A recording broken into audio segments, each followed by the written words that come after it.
you will be able to use Galaxy devices safely and reliably because we plan to support 7 years of security updates and 7 generations of OS upgrade.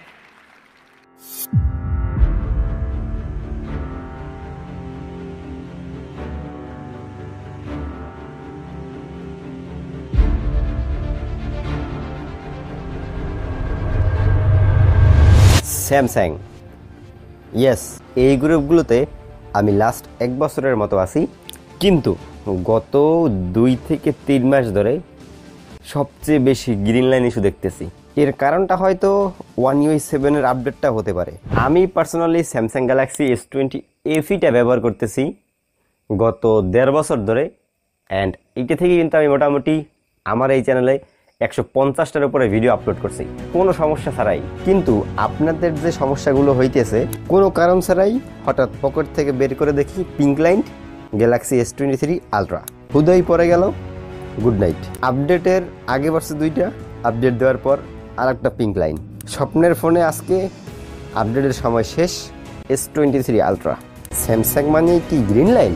আজকে হঠাৎ এরকম হয়ে গেছে, কোনো update দেয় নেই, হাত থেকে পারেনি, ফেসবুক চালাইতে হঠাৎ এরকম হয়ে গেছে।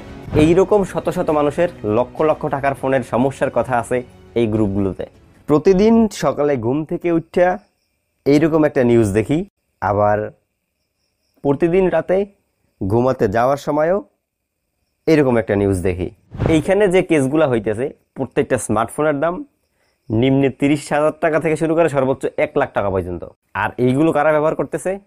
আপনার আমার মতো সাধারণ মানুষই, যারা কিনা মাস শেষে টাকা সেভিংস করে ফোনগুলো কিনে, কেউ হয়তো টিউশনি করিয়ে কেনে, কষ্টের জমানো টাকা, এছাড়া আরও অনেকভাবে হতে পারে। এখন কষ্টের টাকা দিয়ে তারা স্যামসাংয়ের ফোনগুলো কেন কিনে? রিলায়েবল সফটওয়্যার, তাদের ব্র্যান্ড ভ্যালু, তাদের প্রতি বিশ্বাস, 4 থেকে 5 বছর ফোন চালাইবে। কিন্তু বছর না যাইতে যাইতে এইখানে ফোনগুলোর অবস্থা হয় দেখতেই তো পাচ্ছেন। এখন আপনাকে ভাই একটু ওই জায়গায় দাঁড়া করান যেখানে কিনা একটা লোক স্যামসাংয়ের আলট্রা ফোন কিনতেছে, তার কষ্টের টাকা জমিয়ে লক্ষ টাকা খরচ করে। ধরেন ফোনটা মাসখানে ব্যবহার করলো, এরপরে ঠাস করে একটা গ্রিন লাইন চলে এলো, তখন আপনার কাছে কীরকম লাগবে? এত কষ্ট করে ফোন কিনলেন স্যামসাংয়ের মতো ব্র্যান্ডে, এইরকম সমস্যা হইতে পারে। আর স্যামসাংয়ের ফোনের চেয়ে ডিসপ্লের দাম বেশি, এইটা কিন্তু ভাই আই থিঙ্ক আপনারা সেই ছোটোকাল থেকে শুনতে ইতেছেন।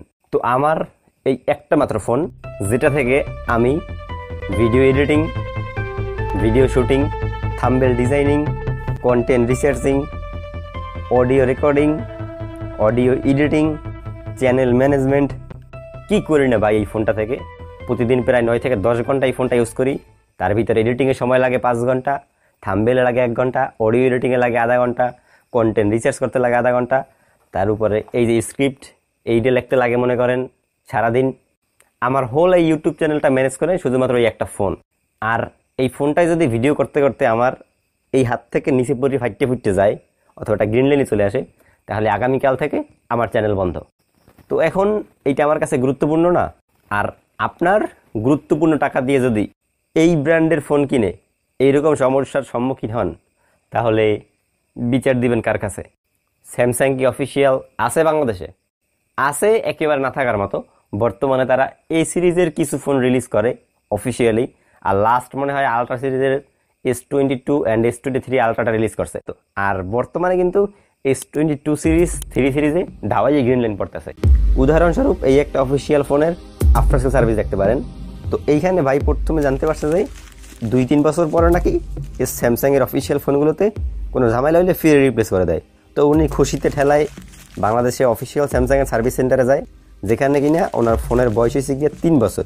কিন্তু কাস্টমার কেয়ারে তারা বলে যে আপনার 3 বছর হয়ে গেছে, আপনি যদি আরও 1.5 মাস আগে আসেন সেক্ষেত্রে আমরা এটা ফ্রি অফ কস্ট রিপ্লেস করে দিতে পারতাম। এরপরে উনি আর একটা কথা বলছে যে উনি এক্সট্রা টাকা খরচ করে অফিসিয়াল ফোন কিনছে, এখন উনি সার্ভিস সেন্টারের অবস্থা দেখে খুবই হতাশ। শেষে বলছে নাকি সার্ভিস সেন্টারে তাকে 47,000 টাকার কথা বলছে যদি এইটার স্ক্রিন রিপ্লেস করতে চায় সে আর কি। তাও তো 3 বছর বলছে, 1.5 মাসের ভিতরে হইলে হয়তো, তাও আলহামদুলিল্লাহ মোটামুটিতে আপনার 1 বছরের অফিসিয়াল ওয়ারেন্টি থাকে। এই তো আপনাদের জাস্ট একটা অফিসিয়াল কেসের কথা শুনাইলাম। এছাড়াও স্যামসাং এর আরো অনেক সিরিজ দেখবেন, দেশে অফিসিয়াল কিনে অনেক মানুষ মারা খাইয়ে বই যায়।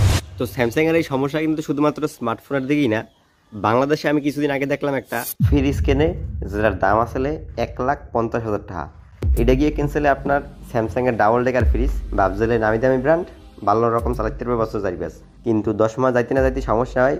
দেন এইটা নাকি কুলিং এর একটা সমস্যা হয়। তো স্যামসাং এর কাস্টমার কেয়ারে যোগাযোগ করার পর 5 বার নাকি টেকনিশিয়ান আয় তাদের বাড়িতে, কিন্তু ঠিক করতে পারে নাই। পরে 8 দিন সার্ভিস সেন্টারে নিয়ে রাখে, কিন্তু তারপরে সমস্যার সমাধান হয় নাই। পরে ফ্রিজ যখন স্যামসাং বাড়ি পাঠাই দেয়, তখন দেয় যে ছোট্ট একটা ফুক হয়ে গেছে, যেটা পরিষ্কারভাবেই বোঝা দিয়েছে যে এটা স্যামসাং এর আকামি হয়েছে।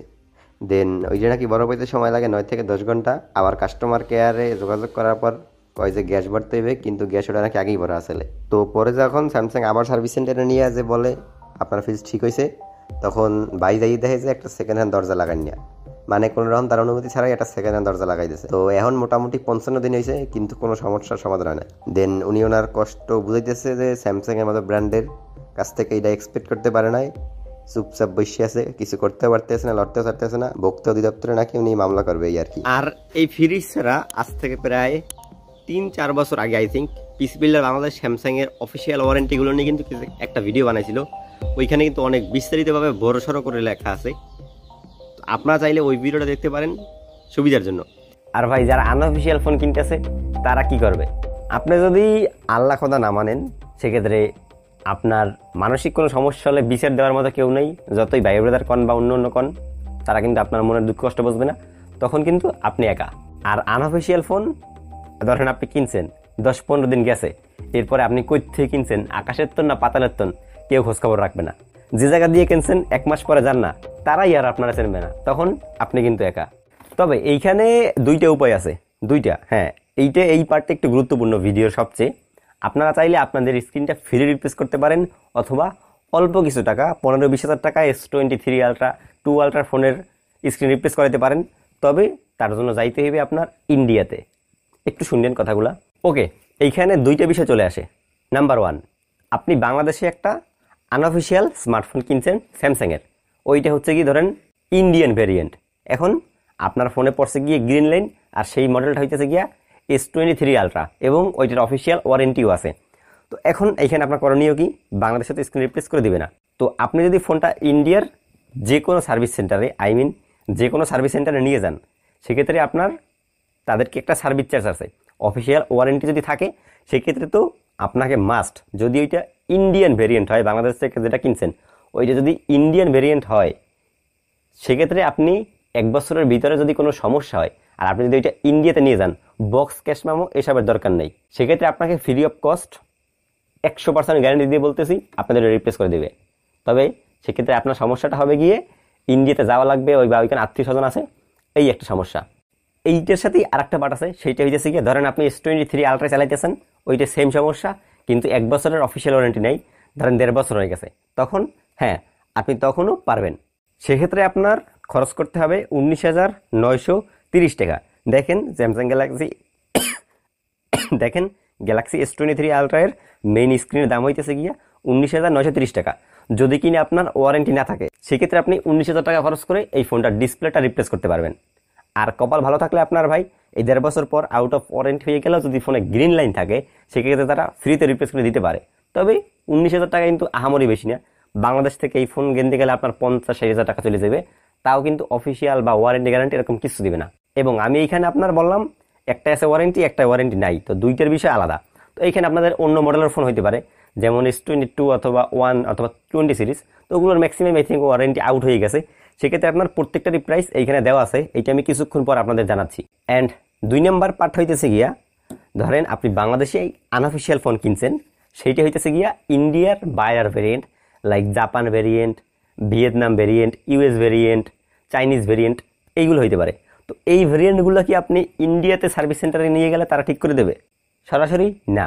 যদি কিনা আপনার ফোনের ওয়ারেন্টি থাকে, এই যে ইউএস ভেরিয়েন্ট, ভিয়েতনাম ভেরিয়েন্ট, এইসব ফোনগুলোতে যদি আপনার ওয়ারেন্টি থাকে, সেক্ষেত্রে আপনি যদি ইন্ডিয়াতে নিয়ে যান, তারা এটা সার্ভিসিংয়ে ঢুকাইবেই না যে এটা ইন্ডিয়ান আউট ভেরিয়েন্ট, আপনি ওই দেশে গিয়ে ঠিক করাইতে হবে।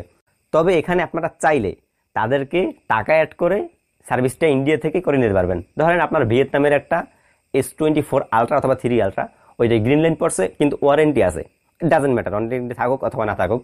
তো আপনারা যদি সার্ভিস সেন্টারে যান তাদেরকে যদি টাকা দেন, মানে S23 আলট্রাতে আপনার 19,000 টাকার মতো লাগবে খরচ করতে ডিসপ্লেটা। তো ওই 19,000 টাকা যদি তাদেরকে দিয়ে দেন সেক্ষেত্রে আপনাদের ওই দেশের ভেরিয়েন্ট হওয়া সত্ত্বেও পাল্টাই দেবে। তবে যদি ওয়ারেন্টি থাকে সেক্ষেত্রে আপনাকে ফ্রিতে পাল্টাই দেবে না, ফ্রিতে পাল্টাই দিলে আপনার ওই ভিয়েতনাম অথবা জাপান যাই দেবে, মানে মোটামুটি কিন্তু সুবিধা আছে তার বড় একটা। তো আমি ইন্ডিয়ার ব্যাপারে আরও কিছু বলতে চাই, যেমন স্যামসাংয়ের যে পার্টসের ওয়েবসাইটে যদি যান সেক্ষেত্রে আপনারা দেখতে পাইবেন যে এইখানে কিছু ফোনের আছে, লাইক স্যামসাংয়ের S সিরিজ, নোট সিরিজ, মানে কোন ফোনগুলোর কীরকম কস্ট। তো ম্যাক্সিমামই আসলে আই থিঙ্ক S সিরিজে গ্রিন লাইন পড়ে। তো এইখানে S25 সিরিজে বেশি পড়ে না। S24 আলট্রাতে যদি ডিসপ্লের দাম দেখি সেক্ষেত্রে মেইন স্ক্রিনের দাম হইতেছে গিয়ে 16,000 টাকা, অ্যান্ড ফ্রেমের দাম হইতেছে গিয়ে 7,000 টাকা। S24এও কিন্তু কম পড়ে।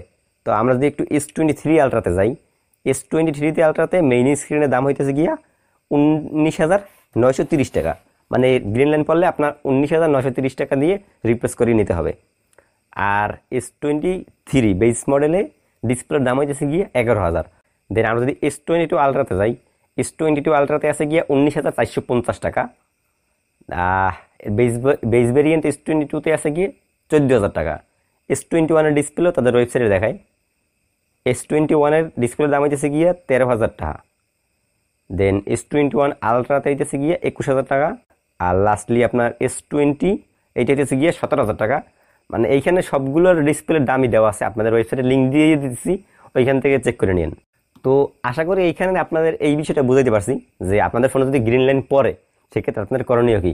এখন এই যে গ্রুপে যে গ্রিন লাইনগুলো পড়ছে S21, 2, 3, 4 সিরিজে, আপনারা যদি সবগুলোই চান সেক্ষেত্রে ওয়ারেন্টি থাকুক না থাকুক, যেমনি থাকুক না থাকুক, যদি জানেন, যদি আপনারা বোঝেন এই পার্টটা তাহলে তো বুঝবেন, না বুঝলে ভাই আমাকে ফেসবুকে নক করেন, ডিসক্রিপশন আছে, আমি আপনাদের বুঝাই দেবো, আরও ক্লিয়ার হবেন।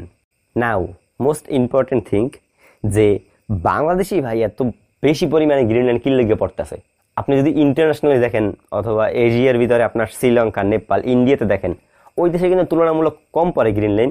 আপনি যদি রেডিট অথবা টুইটার ব্যবহার করেন সেক্ষেত্রেও ভাই আমি দেখছি কিছুটা কম। বাংলাদেশে কিন্তু রিসেন্টলি হিউজ পড়তেছে, 1E7 আপডেটটা আরও বেশি পড়তেছে। তো এইখানে গ্রিন লাইনের পিছনে আমাদের দেশের গ্রে মার্কেটটা চলে আসে, যেমন বসুন্ধরা, যমুনা, আদার্সের রিফাবলিশড মার্কেট অথবা পিরিয়ড সেকেন্ড হ্যান্ড মার্কেট যেগুলো বলেন, ওইগুলো চলে যায়। তো বর্তমানে দেখবেন যে অনেকেই এই ফোনগুলো কেনে দোকান থেকে, রিফাবলিশড সেকেন্ড হ্যান্ড ইউজড যাই বলেন ওই ফোনগুলো কেনে। অ্যান্ড এইসব ফোন ভাই ম্যাক্সিমাম আছে না, হয়তো 1-2 বছর পুরাতন যদি হয়ে যায়, ধরেন S23 আলট্রা, তো S23 আলট্রার পরে যে ফোন আছে S22, S21, এই সব ফোনগুলো হইতেছে কি রিফাবলিশড। অ্যান্ড রিফাবলিশড মিনস আপনার ডিসপ্লেটা চেঞ্জ করা, বাট অরিজিনাল লাগাইনি আর একটা ফোনের ব্যাটারি চেঞ্জ হতে পারে, মাদারবোর্ড চেঞ্জ হতে পারে, ফ্রেম চেঞ্জ হতে পারে, ক্যামেরা চেঞ্জ হতে পারে। মানে আপনি 100% শিওর থাকেন একটা ফোনে যদি 2 বছর চলে যায় সেক্ষেত্রেই ফোনের রিফাবলিশড ফোনগুলো বাইরে যায়, আর ওইগুলো আমাদের দেশে চলে যায়। আর দেশের সিন্ডিকেট তো ভাই ওই সব আপনারা বোঝেনি। তো যখন কিনা আপনি একটা রিফাবলিশড ফোন কিনেন, যেহেতু ফোন একবার খোলা হয়েছে, সার্ভিসিং করা হয়েছে, এদিক ওদিক ঘুরিয়ে লাগানো হয়েছে, এর জন্য হয় কি এই সমস্যাগুলো দেখা দেয়। মানে আপনি যখন আপডেটটা দেন ওই টিমে ফোনটা প্রেশার পড়ে, দেন ফোন যেহেতু একবার খোলা হয়েছে, ঠিকঠাকভাবে ফিটিং হয় না, ডাপ করে এটা গ্রিন লাইন চলে যায়। অ্যান্ড ম্যাক্সিমামে কিন্তু দেখবেন আপনার S20, S21, S22, S23 এই 4টি সিরিজে পড়ে। S24, S25 পড়তেছে না, কারণ S24 ওইটা এখন মোটামুটি 1.5 বছরের মতো হয়েছে। তো যখন S26 চলে আসবে তখন 2 বছর পুরানো হয়ে যাবে। পরবর্তীতে ওই 2 বছর গেলে দেখবেন S24 এর রিভলিউশন বাড়িতেছে। মানে আজকে ভিডিও করতেছি, আগামী 1 বছর পর দেখবেন S24 এ ধাওয়ায় গ্রিন লাইন পড়তেছে। আর এর ভিতরেও কিছু কিছু দেখবেন যে নতুন ফোনেও পড়ে, অ্যান্ড এগুলো হইতেছে গিয়ে ভাই কপাল ঠিয়া, কারণ প্রত্যেকটা স্মার্টফোন ব্র্যান্ডে এখন গ্রিন লাইনে পড়ে, ওই সূত্রে নতুন ফোনগুলোই পড়ে। তবে ম্যাক্সিমামই আই থিঙ্ক দেশের ভিতরে এই রিফাবলিশড ফোনগুলোতে পড়ে। তো এখানে যদি এখন ওয়ারেন্টির কিছু কথা বলি, মানে ওগুলো তো বললাম ইন্ডিয়ার ওয়ারেন্টির কথা, দেশে যদি ওয়ারেন্টির কথা অথবা ইন্টারন্যাশনালি বলেন, OnePlus-এ কিন্তু ধাওয়াই একসময় গ্রিন লাইন পড়ছে, তারা প্রায় অনেক বছর পর লাইফ টাইম ওয়ারেন্টি দিয়েছে, যাক আলহামদুলিল্লাহ। বাংলাদেশেও কিন্তু রিসেন্টলি অ্যাড করছে। অ্যান্ড স্যামসাং আসলে এখানে কী করতে চাইতেছে, যেহেতু এশিয়ায়, ইন্ডিয়ায় অথবা আদার্স কান্ট্রিতে গ্রিন লাইন কম, ইন্টারন্যাশনালি তো একেবারে নাই, 2-1টা ইউনিটে, বাংলাদেশে ম্যাক্সিমাম বেশি, যেখানে স্যামসাং অফিসিয়াল নাইও। এই জন্য আর কি স্যামসাং আসলে কেয়ারও করতেছে না, যেহেতু এই যে গ্রিন লাইনগুলো পড়তে আছে এর লোকে আর কি। যদি ইন্টারন্যাশনালি ঢাকায় গ্রিন লাইন পড়তো তখন তারাও মানে কিছু একটা ব্যবস্থা করতো আর কি। ভিডিওটার এই পর্যায়ে আমি বলবো, চ্যানেলটা সাবস্ক্রাইব যদি না করেন সেক্ষেত্রে এই ভিডিওটা অন্তত শেয়ার করে দিয়েন। আই থিঙ্ক এটা হেল্পফুল হবে।